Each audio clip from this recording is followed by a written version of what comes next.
Find your future by exploring your world. The Massachusetts School of Law challenges their students to explore the important issues of our time, learning from experts in fields like politics, sports, and business law.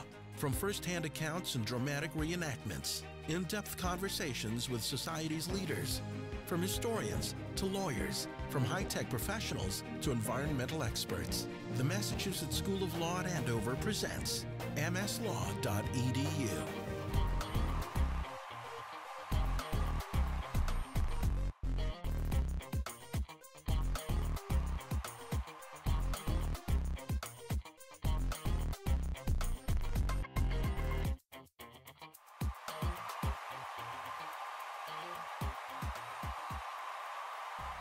Okay, let's go. We need shoulder pads, shirts, football.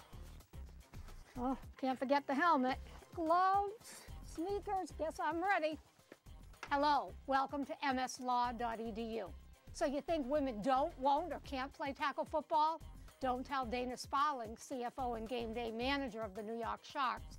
She'll tell you just how many women's teams and leagues there are. There's around 100 spread across 3 leagues. Our league is the Independent Women's Football League, the IWFL. They have been around since 2002. And then there is the WFA and I can't remember the acronym for the other one, but it's a Women's Spring Football League, I think it is, so WSFL.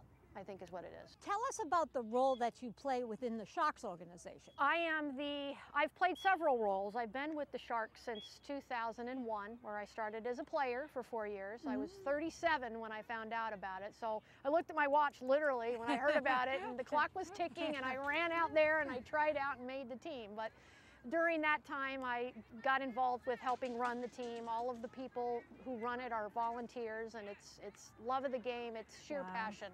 We've put in tens of thousands of hours to do what we love, and I love it as much off the field as the players now love it on the field. Do your spectators pay to come to games? Yes, they do. Oh, yes. And what do you charge? We charge $15.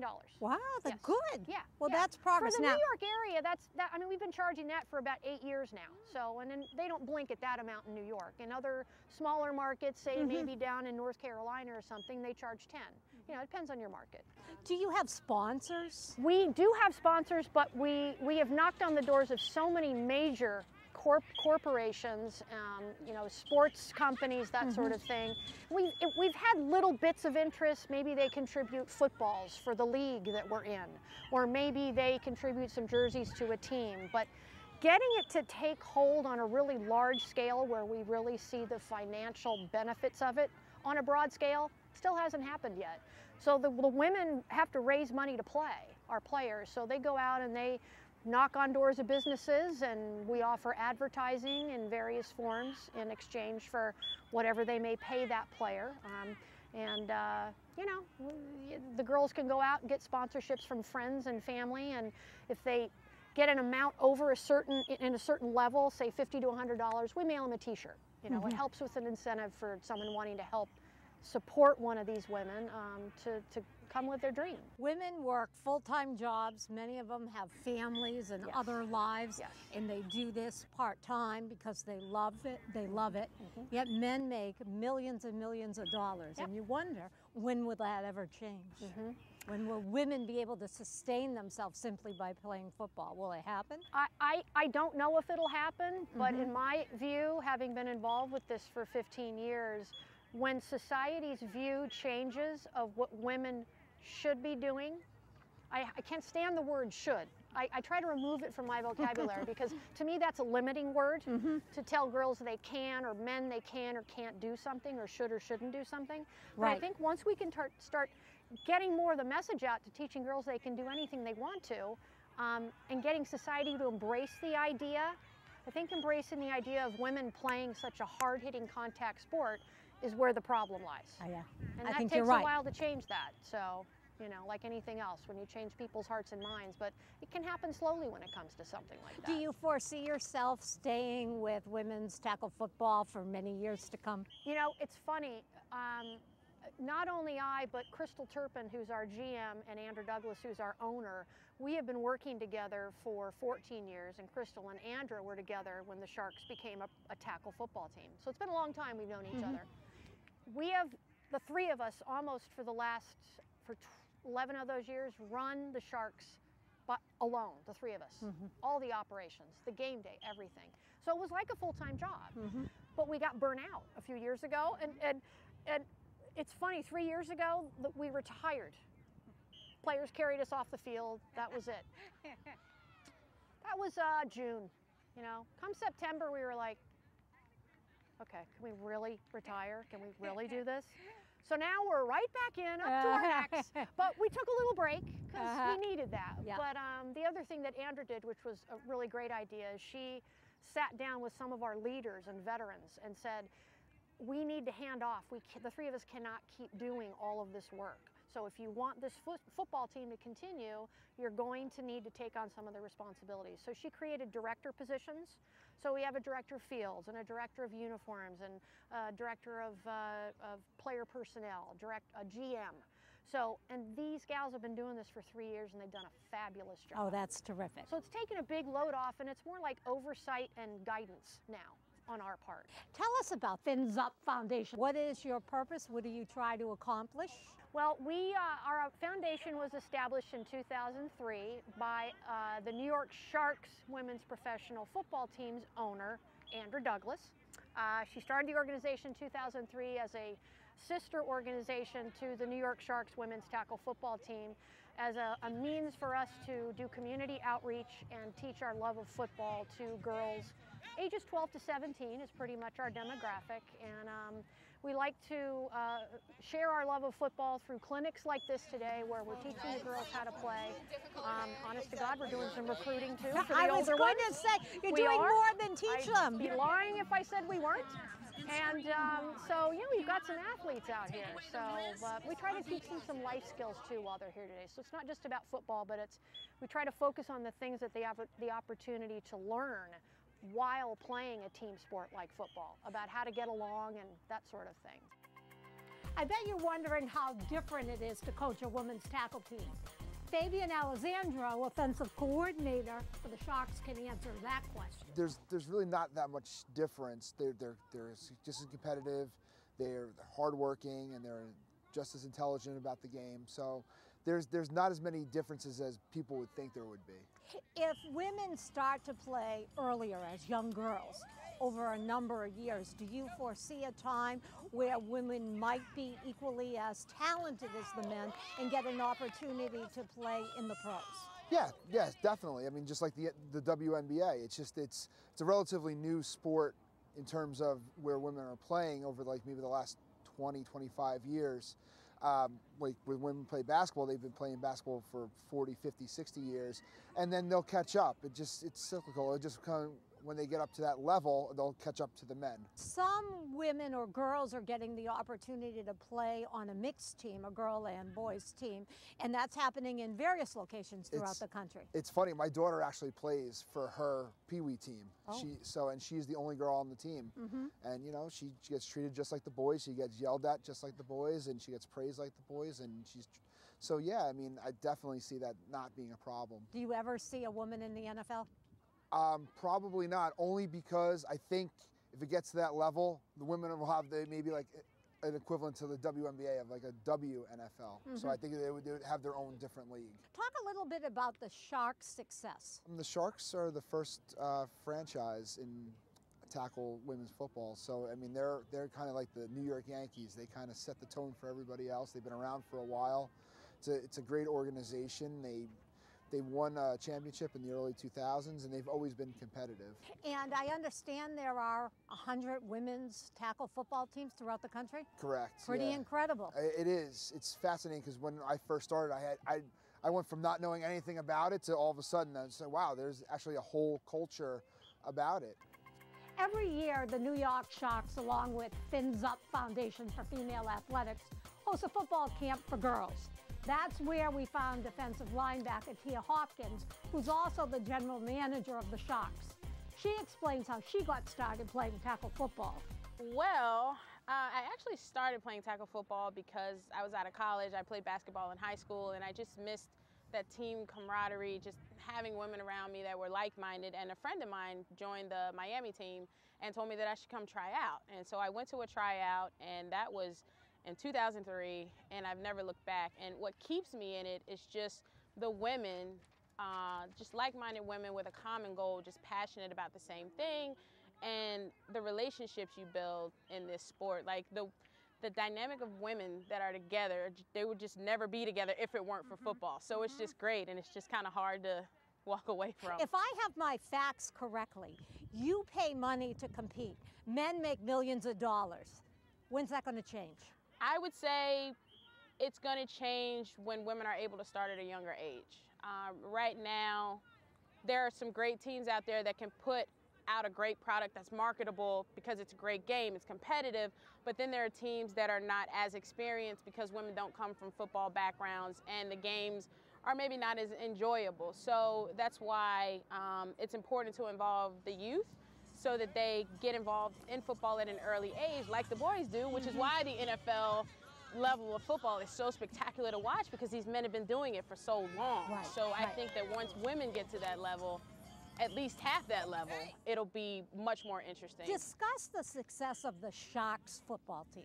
Well, the Sharks is the longest running women's football team in the IWFL, and the winningest football team in the IWFL.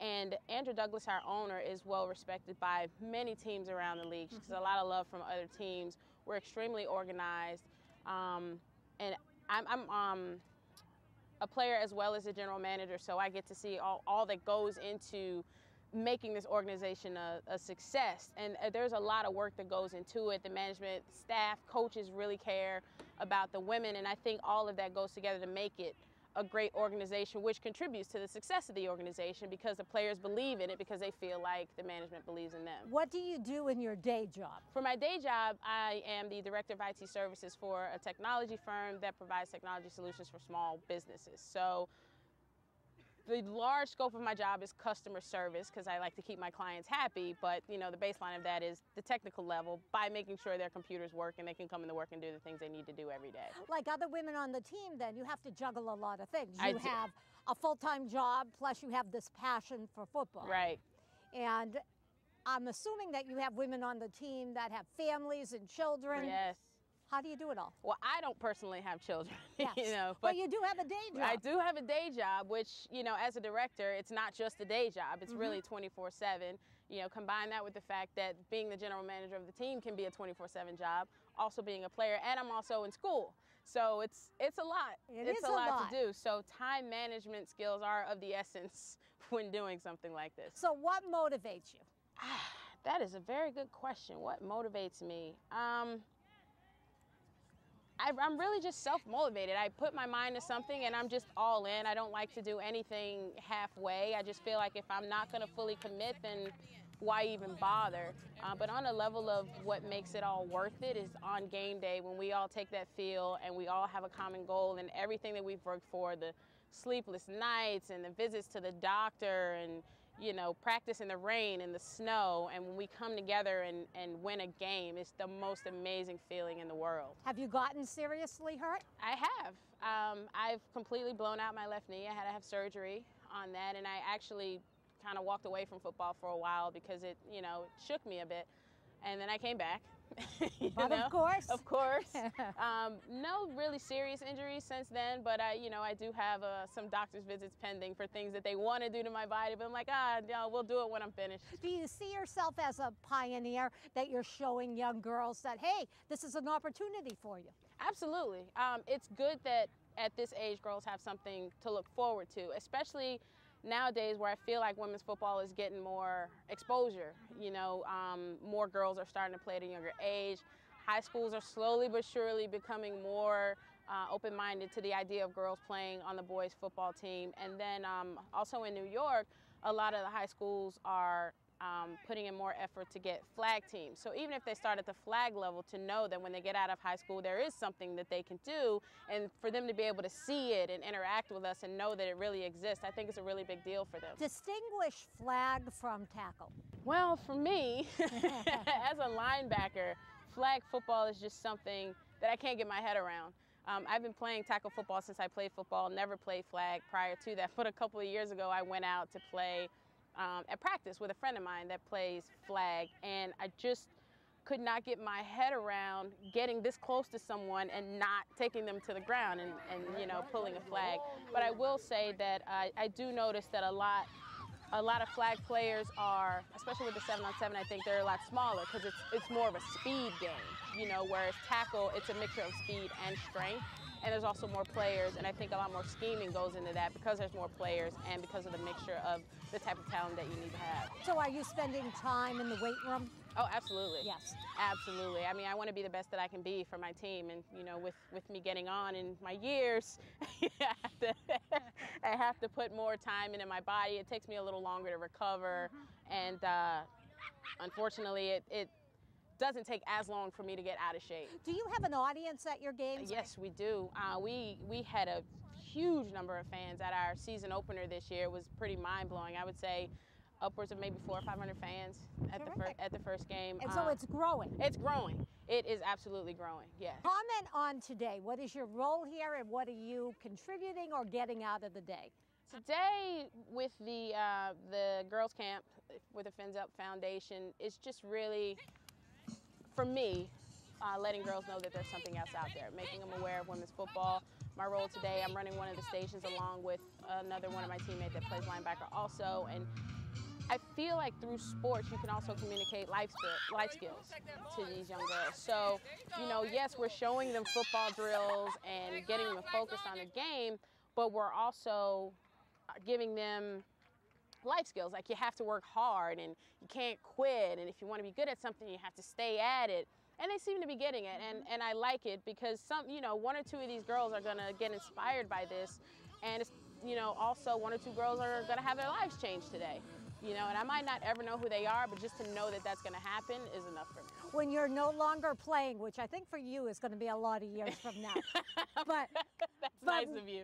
When you are no longer playing, will football still remain a part of your life, either in administration of football or maybe even officiating? Yes, I cannot see myself walking away from this game. I mean, it's been a part of my life for 6 to 8 months out of my life every year for the past 10 years. So without football, I really don't know, one, where I would be in my life right now and what I would do going forward. So I do plan to remain on with the Sharks as the general manager. I've been approached and told that I should look into coaching, that I'd be a good coach. Officiating is not something I've considered, but with the NFL here and speaking with some of the referees, it sounds really interesting, and it might be something that I would look into also. From coming here, I think I want to probably try out for the Sharks. Wow. So maybe I can be able to play with them. What benefits do you get from playing football? You learn how to think more critically on your feet. You think on your feet, and you work as a team member. Also, like for me, last year I was a quarterback, so I learned how to be in a leadership position. Yep. And also learn the game. What has been the best part of today? I think definitely the drills that we've done. My favorite drill was when we had to receive with the quarterback. That was really cool because I got to throw the ball, and even though I was really nervous, I got to throw it, and I was really excited about that because I played quarterback on my team last year. And also I liked when we had to do the sliding and shuffling drills and then drop down to the floor and then jump back up and then happy feet and all that stuff. How is flag football different than tackle football? Flag football is all you have to do is just grab their flags. And is that a flag? Yeah. Okay. So it comes out. Oh, so you pull it off? Yeah. Okay. And tackle football we know we see on Sunday, right? Which do you like better? I think I like flag football, but I also enjoy tackle football a lot. I like tackling people when I need to let the anger out or release some stress or something. But flag football is, I think, fun for me because you don't really have to worry about getting hurt too much. That's right. And you get to run and keep on running. Well, I'm all set. See you on the other side of the break.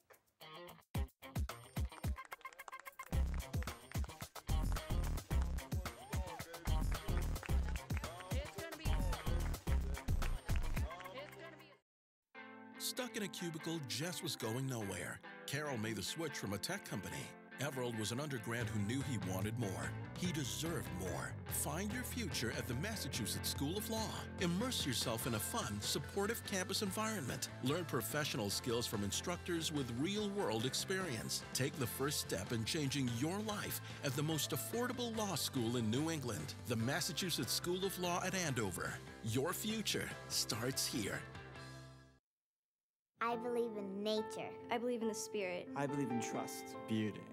I believe in my mom. Strawberry ice cream. Fortune cookies. Chocolate. I believe in the tooth fairy. Being honest with yourself. I believe in Santa Claus. Aliens, of course. I believe what I want to believe. I believe in myself. I believe in myself. I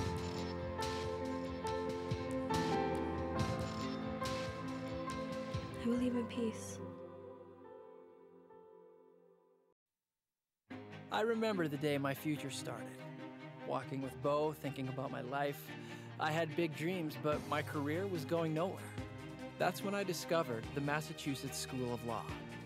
A few years later, I'm here with Bo, but now I'm thinking about my clients' problems instead of my own. Teachers with real-world experience, a fun campus, and the most affordable law school in New England. Change your life. The Massachusetts School of Law at Andover. Your future starts here. Well, what do I need? I need a hat, shirt, whistle. Hi, welcome back. Well, tackle football just wasn't for me. I'm too small. But officiating football games, I really think that I can do that. And yes, women do officiate football games. I wonder what my first game will be like. Shannon Eastin can tell us. There was a lot of people trying to obviously do interviews and things like that, which I wasn't doing interviews at the time. Received a lot of phone calls, received amazing amounts of messages and support and emails from people I hadn't heard from or seen in years. I couldn't keep up with it. My phone voicemail was continuously full. I mean, it was crazy how much support I had, quite frankly. And leading up to the actual game, it was actually kind of a relief when I hit the field because there was so much. We were, you know, they were trying to get as much into us in terms of philosophies and rule changes and different things prior to the game that it was almost a relief when you actually got to the field because everything else surrounding it, there's a lot going on. It's big business for sure. But once I hit the field, it was like I was home again. It's like, oh, now I can just officiate this game. And of course I was nervous. If I wasn't, something's wrong with me because, you know, there was a lot on the line as well for myself, as I didn't want to be the first woman that went out there and have it be a negative experience. I wanted it to be a positive experience for myself as well as for any other woman that has that same desire to work at that level. Did you have to work hard to fit in with the men, or did you fit in naturally? Kind of always been a person that got along good with men in general. Have a lot of friends, a lot of business associates that are men. You do have to work, you know, you still got to, no matter what, you have to keep that level of professionalism because there's differences obviously between men and women, and you got some locker room situations and things like that, which, you know, some women, you know, act like they're just one of the guys. Well, I am, but I'm still a professional and I'm still a lady, and I don't ever want that to be lost in being just one of the guys, so to speak. So, matter of fact, my license plate says lady ref, and I say it's because I'm a referee, but I'm a lady first. So everybody calls me lady ref. So, so you know, there's definitely some differences, but it was pretty natural for me. How do you stay a lady, though, when you have a player hot in your face, screaming at you during the game? You know, a lot of you got to realize everything about the game of football is emotional. From the time you officiate a pee-wee football game, the parents are emotional, the coaches are emotional, the kids are emotional. When they're winning, they're high. When they're losing, they're crying. So it's the same thing at that level. You know, there's so much emotion surrounding the game. A lot of times, players and coaches just want to talk. They're not always wanting a response. Now, if they ask you a question, that's different. If they're directly asking you a question, that's different. But a lot of times, it's just their emotions, and they just want to get it off their chest. There's really not much of a response needed other than, I hear you, coach. So if you can realize that, and one thing I try to teach younger officials is because the game, every aspect of the game is so emotional, as an official, if we cannot separate ourselves emotionally from the game, you've got to go a different direction.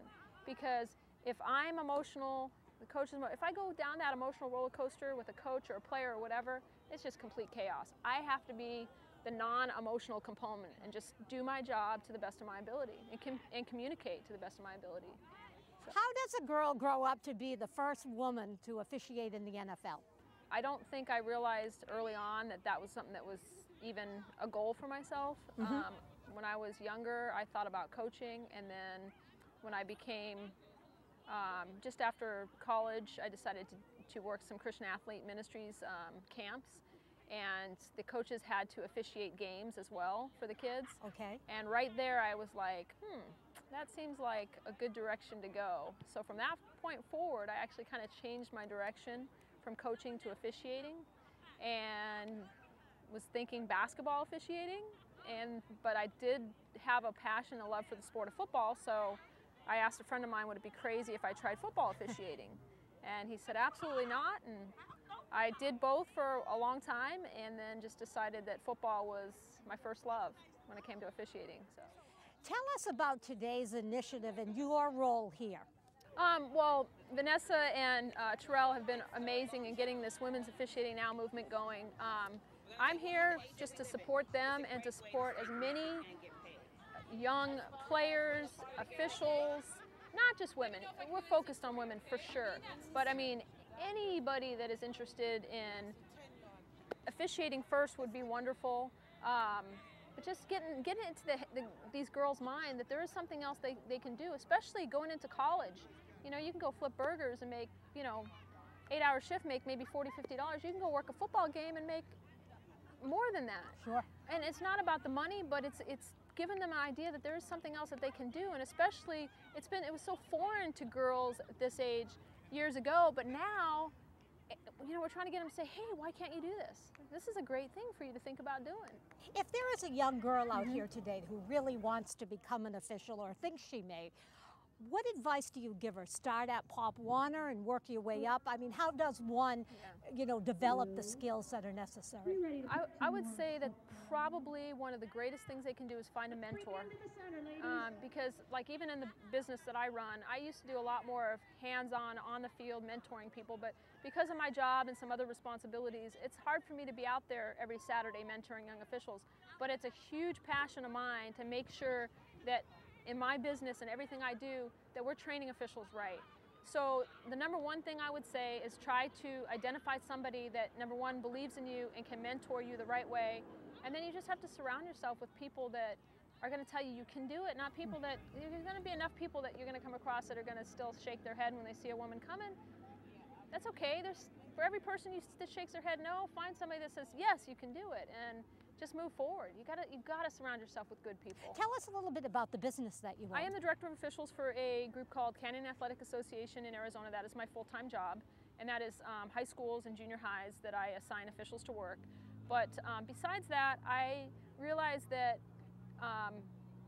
it's better if we can find an avenue prior to those officials going in and working at the high school level, that we needed something even below that where we could get them prepared. Even though a lot of people start at the high school level, I wanted something else. So I have a business that I do a lot of training and development officials and take on some lower level leagues like youth football, some junior highs, public school junior highs, boys and girls clubs, areas where we can develop them so that by the time they ever hit the high school field, they're way ahead of the game.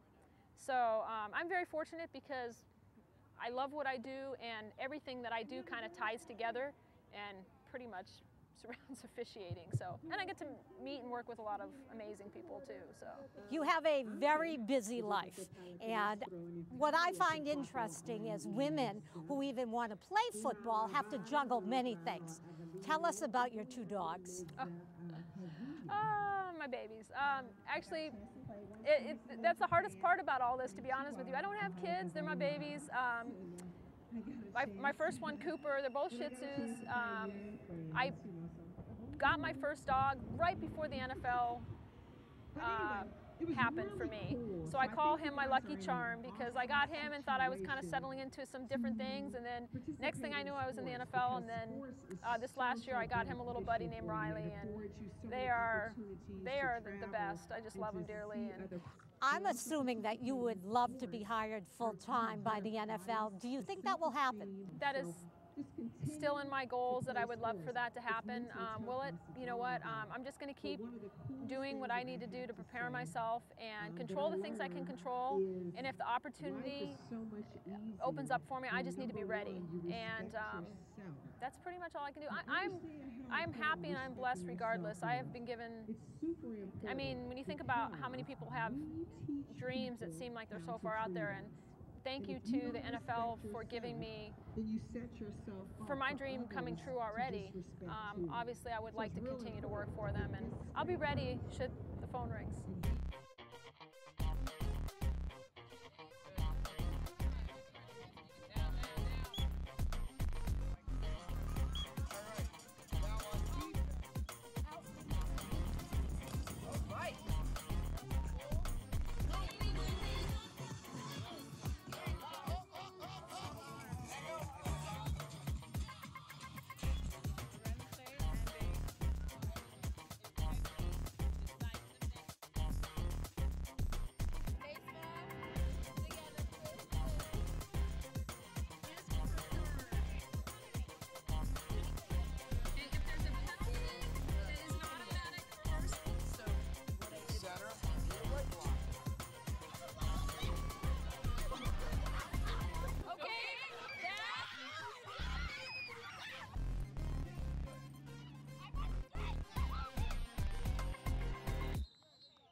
This year, the NFL Football Officiating Academy joined the Sharks and the Fins Up Foundation at their annual football camp for girls. The purpose was to introduce the girls to their One officiating program. One, Women Officiating Now is an arm of the Football Officiating Academy. Yes. The Academy, as you know, it trains youth officials. So we hold programs. But what we found was that women and young females, they weren't really retaining. They weren't moving on to officiate. And we had low numbers as far as recruitment. So One was created. And so when we launched here at the 9th annual flag football camp, the goal was to plant the seed with girls who are already connected to the game. Yeah, and what a terrific job and idea. I mean, a lot of excitement. Oh, we're very excited about it because it provides the girls with an opportunity of staying connected in the way that they may not have known that they could.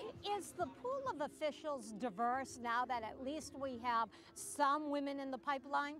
It is more diverse than it's ever been. We started with diversity as far as incorporating other races. We have our first African-American referee, Mr. Johnny Greer, who is currently our NFL supervisor, and that happened in the 80s. And so slowly but surely, we started to diverse with race. Now the goal is to include with females. Wonderful goal. I hope that that happens. I'm sure it will. We have 2 at the top. How, besides a program like today, can we best broaden the pool of female applicants to officiating? It's exactly like programs that we have today. It has to start at the grassroots level. We have to plant the seed with the young female student athletes. We also have to showcase women who are already officiating so that the young girls can relate to women who are in stripes. And then those women who are at the top of their field in officiating, we have to make sure that they're seen by the masses, that press gets to them, that they're at our games, and that they're engaging on a national level through professional leagues like the NFL. How did you get involved with the NFL personally? Oh, my story is a different story. I mentioned opportunity a little while ago, and that's exactly what this is for me. It was an opportunity. My background is in theater. New York theater. I'm born and raised in New York, and at the time, as you know, sports entertainment, keyword is entertainment. Yeah. They hired a lot of entertainers, and so you have artists. I was a theater actress. They would come and they would do what they were told, and they would go out and they would audition on their off times. But then the opportunity came around where I could use my talents from theater, my creative talents, to help build programming and development. And the natural fit definitely was finding the void, which was the inclusion of women in football, and helping bring in that to life with the rest of the programs that are going on at the NFL. It's a pretty incredible story because you're a woman at the NFL, yes, which is unique in and of itself. I am part of a unique breed, yes. And now you're bringing officiating to women, which is a whole nother new project. Yes. So you have women in sports, which had it's one thing. You have women in football, which is another thing, and then you have women who officiate, which is all part of the same circle. It's about bridging it all together and making it more attractive, making it more available, and making it successful. Do you ever foresee in your lifetime ever seeing a women's pro football team that is filled the stadium, lots of people, lots of spectators, and lots of money being paid? I totally do see one day, I don't know when, but one day, especially with programs like what we have today, to help with the awareness portion of it, and the more that we highlight and showcase the benefits of sports and how it benefits females in sports, I think that day will definitely come when we see professional female football players getting paid to play. And as long as we showcase that passion, that drive, and that dedication, that leads to inspiration. And as long as we can inspire those who have the power to affect the change, who have the power to actually make it happen, we're on the right course. Our program is called Women Officiating Now. We target women on 3 levels. So first is awareness, then is education, and then support. So the awareness piece is really, hey, letting them know that this is an opportunity that can be for you. You know, we have female officials that present to youth athletes and really make that connection, because now, hey, you're doing it, I can do it. That's the message here. The education piece is, how can we support you to get more involved? What tools and trainings that we can provide for you to ensure that this is an easy transition? And then lastly, the support is staying connected to the NFL, is providing the same resources that we provide for our normal training academies, which is co-ed, by the way, but to specifically target women under those 3 objectives is the key. I would suspect that whether we're talking about an NFL player or we're talking about a woman who has played tackle football with the Sharks for many years, there may be some fast track for them to get involved in officiating because they really know and understand the game. Yes, and we'd like to think the same thing. I mean, as an athlete, you have the head start, if you will, of being on the field, knowing how plays develop. So from an officiating perspective, you're looking at the same thing, the way players line up, who's doing the right thing, especially if you're in a position where that role is yours. Say, for example, our back judges in the NFL are the officials all the way in the back of the field. If you play a defensive safety position at the NFL, that's the same viewpoint that you have as a player. So transitioning to officiating is a lot easier because you can, you're up to the pace of the game, if you will. But we don't limit officiating to players, because you have a Shannon Eastin who is in fact being looked at by the NFL, and she does not have a background playing football and is a wonderful official. No, exactly. I mean, there's many ways to get connected to officiating, and we look at a person who's starting out from scratch and really provide them the same opportunities and support. Again, to your point about playing, we feel as though it adds a different level, again, because you already have a knowledge of the game. I read that officials really only stay on the job 3 years. What accounts for that? We have an anecdotal stat that states that, after 3 years, only 11% of officials will continue on. And a lot of that has to do with the training at the youth level for officials. In many places, it's not as adequate as it should be. Also is the support. So officiating is, you gotta have tough skin to deal with some of the passionate coaches or all the passion that goes on in this game. And we like to think that generally it can be intimidating for young folks getting involved. Oh, sure. That's where we come in to support those efforts. What would you say are some of the basic skills a person ought to have if they are interested in becoming an official? Oh, first and foremost is confidence. You have to be able to have tough skin, as I said. You have to be articulate and be able to communicate. You have to be able to have good judgment, but also deal with pressure and work well under pressure. Did you play football? I played not organized football. I played street football. But it's interesting. I became involved working at the NFL my first year in college. and literally grown in the organization, watching the changes and understanding that playing football, it gives you a great perspective to the business side, because now you understand what the players go through. You understand that aspect of the game. And it has provided, I'm assuming, a rewarding life for you. For me, it's always, and I try to stress when I'm giving presentations about what it means to know what you want to do when you grow up. And I think, how do you get to that point when you develop a sense of motivation towards one specific goal?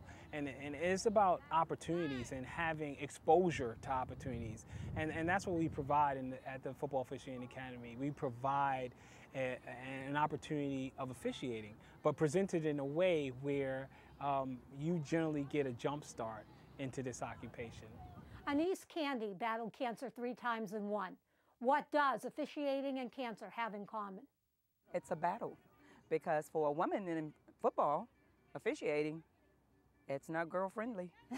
It's definitely not girl-friendly, and the men are not receptive. The coaches, they weren't receptive at all to a woman coming in to do what they call a male's job. But you know it's changing, because look around us today. Well, thank God, because I think I was the one to get beat up on, and now the door is open.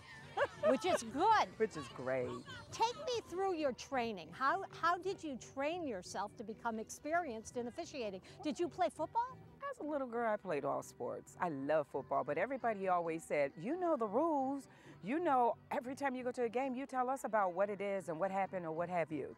So why don't you try it? Go out there.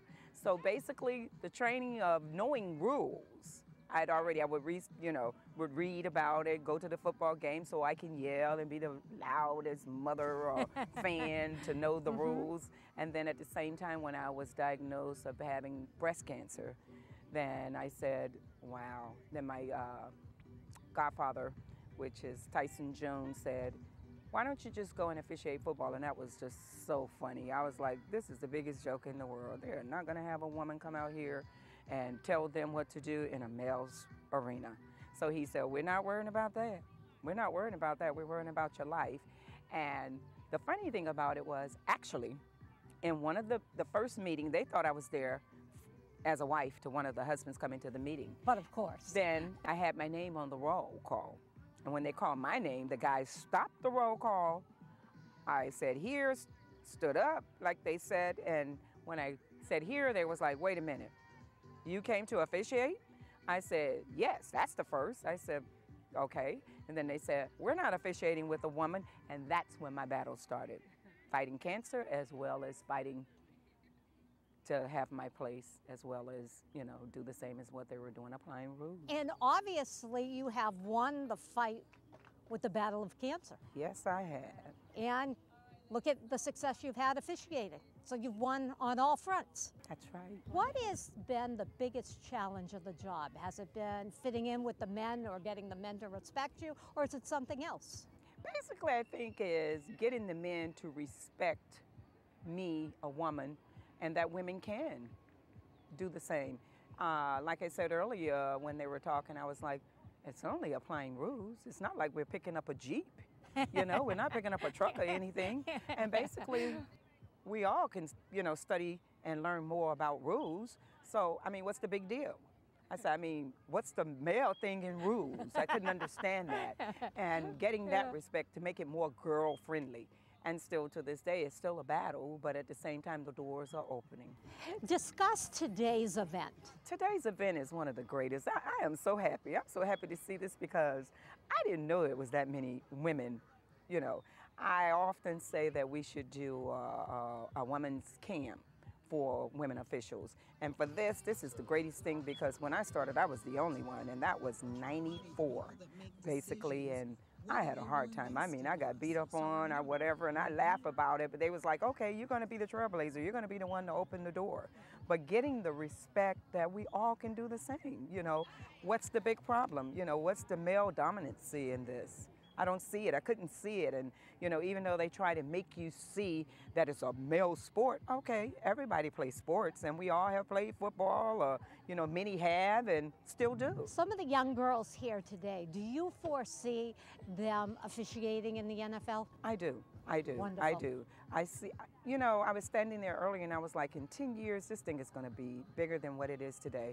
It's going to be more women, more on the collegiate level as well as the NFL. We jumped to the NFL, and the NFL is the greatest thing to have started all of this.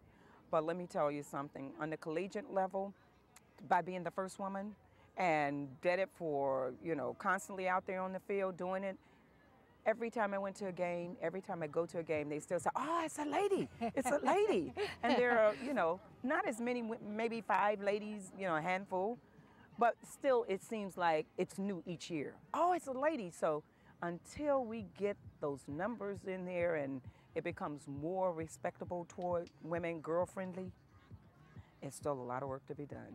Now tell me how a young girl here today gets the training and then gets herself noticed to get these type of positions. Basically, this program is a winner.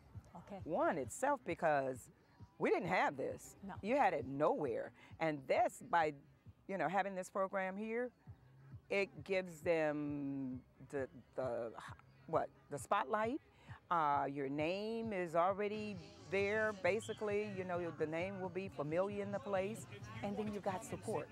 You got a support system that can push you and encourage you. Yes. You know, encourage you more. You didn't have this before. You were your own encourager. You were the person that had to push yourself. But now having, you know, one, this is the greatest. I mean, I see a lot of potential out here. Yeah, it's wonderful to hear. It's great.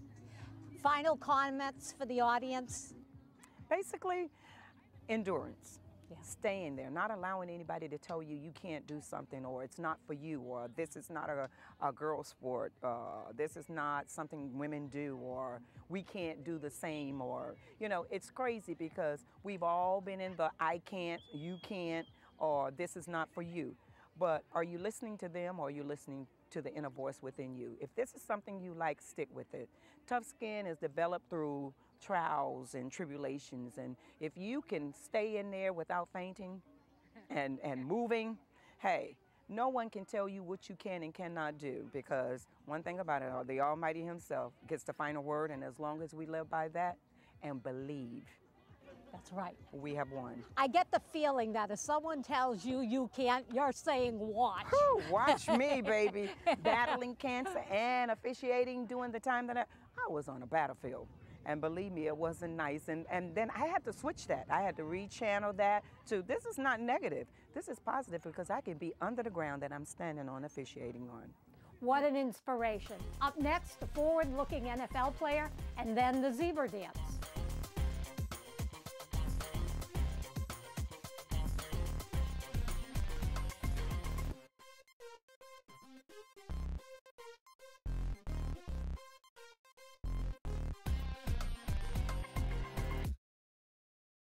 Allison was a legal assistant with much bigger dreams. Eric turned his business background into so much more.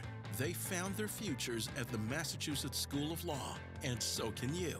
Immerse yourself in a fun, supportive campus environment. Learn professional skills from instructors with real-world experience. Take the first step in changing your life at the most affordable law school in New England, the Massachusetts School of Law at Andover. Your future starts here.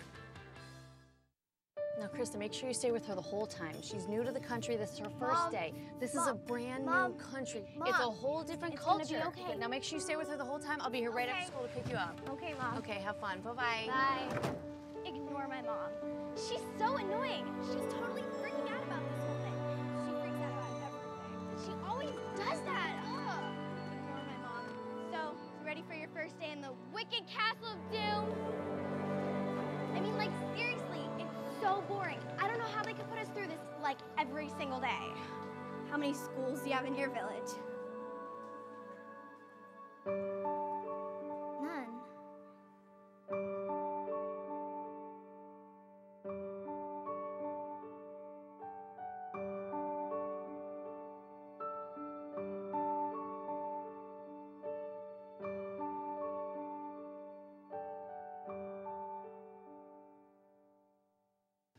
Over 25 years ago, we said legal education was broken. Change is uncomfortable, but it's often needed. So we rolled up our sleeves and we fixed it. Schools are just too expensive. Ours isn't. Most schools don't teach needed professional skills. Ours does because our professors continue to have real-world experience. Too often, you settle for a career that's less than what you hoped for. You shouldn't. Come see the future. The Massachusetts School of Law at Andover. Your future starts here.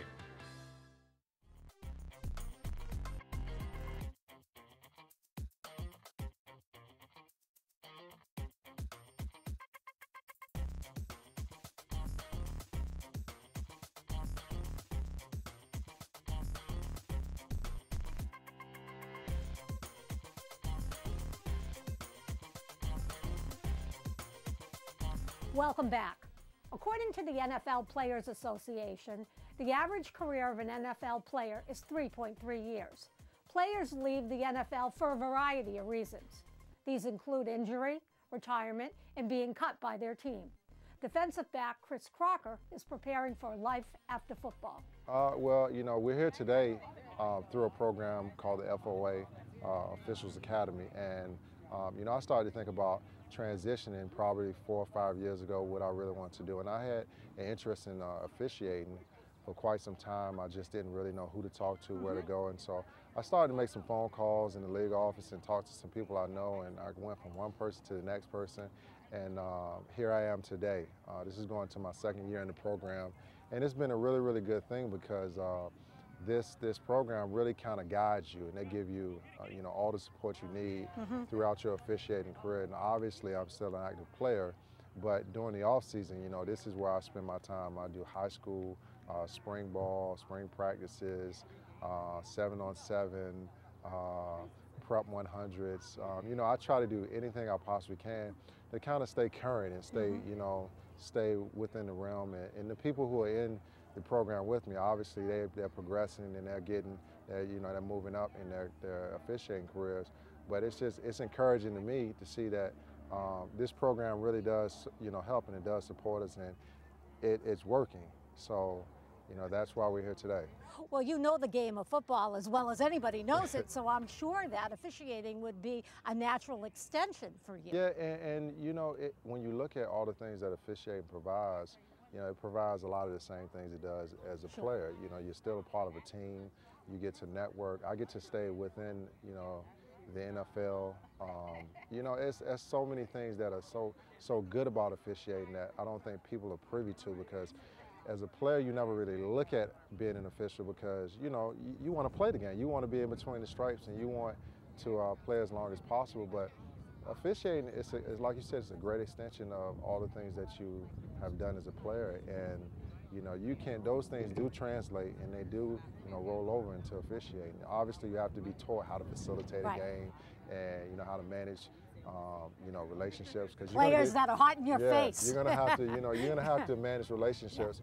But those things, I think, they come naturally. A lot of those things, and then, you know, you like I said, this program, they're gonna provide all the support and all the tools that you'll need to progress in your officiating career. So I'm confident that this is something that's, you know, I can actually reach out, and it's tangible. You know, it is something that I can see myself doing. So we should continue to look for you on the field or the sidelines. Yeah, you should. You should. Okay, we will. Let's talk about women and girls in football, which is what's going on here today. What do you think about the fact that men like yourself make millions of dollars to play the game? Yet here we are in Staten Island, where the female members of the Sharks tackle team have to pay to compete. What do you think of that? Well, you know, it's something that really, you know, when you look at women in football, there really is no platform. You know, there's no guideline or no rule or no book on how to do it. And I think, you know, with the NFL really standing behind them and really helping them, it really gives them the support that they need, and really show that this is something that's good, and it's encouraging to these young women. And, you know, we're here today to, you know, encourage them to try something different. You know, playing football as a girl, it's not perceived as something that's cool or something that's, you know, that's done a lot, because it isn't done a lot, you know. But I think when you look at these girls here today in 5 years, they'll be back as mentors and examples on, you know, what they learned from the game and how, you know, being here helped them go on to whatever they may become. In what sports were you interested as a youngster? Did you just play football, or were you interested in other sports as well? No, I was interested in all sports. You know, I played basketball, football, ran track, and there were other sports that we didn't have. You know, I like hockey. You know, soccer was big, but a lot of sports coincided with each other when I was growing up. Like, you know, baseball, soccer, track, they're all at the same time. So you really had to choose. You know, especially when you got to high school. But yeah, you know, you play all types of sports, you know, growing up. It just wasn't football. But I started playing football when I was 10 years old, and obviously I'm mid-30s now, so I've been playing for quite some time. Tell us a little bit about your transition then from college going into the NFL. What are some of your favorite memories, or what were your thoughts when you went out onto the field for the very first time? You know, as a rookie or early guy, you're just so excited to be there. I bet. You know, you're just, you know, nothing else matters, that you finally made it. You know, you've realized your dream, and you know, the first 2 years, they're probably the funnest. You know, when you first get to the NFL, because there really isn't any pressure. I mean, it's a business based on production, but you're just excited. You're hungry. You know, you're eager to prove yourself. And you know, I made most of my, you know, friends that I have today. You make most of your friends early on, and I just had a great time early on in my career. What fuels your motivation? I think as I get older, you know, I'm still eager to prove that even though it's a young man's game, that, you know, there's a reason why I'm still here. So, you know, the people who say you can't do it or you shouldn't do it anymore, I think that really fuels my fire, and that keeps me going, because this game is about, it's not really about, you know, doing well. It's about what you do when you fall down. You know, how are you going to get up? It's about adversity. Isn't that what life is about? It is. It is. It truly is. And football teaches you life skills. Yes. And so, you know, I think those things really drive me, and I'm still just, you know, just really eager just to prove that, yeah, I still can do it. And you know, there is a reason why I played 12 years. There are so many calls you need to know to be a referee. Holding, face mask, first down. How can anybody remember those? Well, I was given the instructions of create a dance that's fun, using some of the signals that the officials use during the game. So I was like, how do I do this? So I was in my living room. Vanessa gave me the song choice to use, and I was like, okay, I'm gonna do something that's kind of similar to the wobble, that's fun, bouncy, and just gets like people going, and like a dance that's able to express your individuality. So it's simple, it's fun, but the girls have an opportunity to dance and have fun and put their own groove and style into it. So what is your connection to football? Obviously you didn't play football. Yeah, I'm a dancer. But my dad is an official with the NFL, and he kind of guided me into it. I kind of never, before he was accepted, I never paid attention. I was just like, oh, it's a game. I'm a girl, whatever. I'm gonna go paint my nails and dance and stuff. But since he's gotten heavily involved in it, I became a huge fan, and I like going to the games and yelling and cheering and all that stuff. So it's a lot of fun. Now, what is your role here today? How did you get brought in to be the creator of the zebra dance? Well, Vanessa, I believe, spoke to my dad and was like, we need a dancer, a choreographer to choreograph something for the zebra dance. And my dad and I'm the dancer, so we got linked up, me and Vanessa, and she asked me to choreograph, and I accepted and said, of course. So in my living room one day, I created the dance, and here we have it. Here we have it.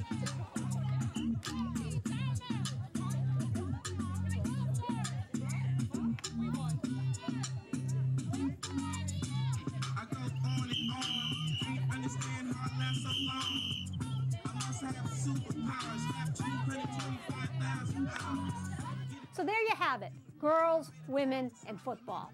Until next time, you be well.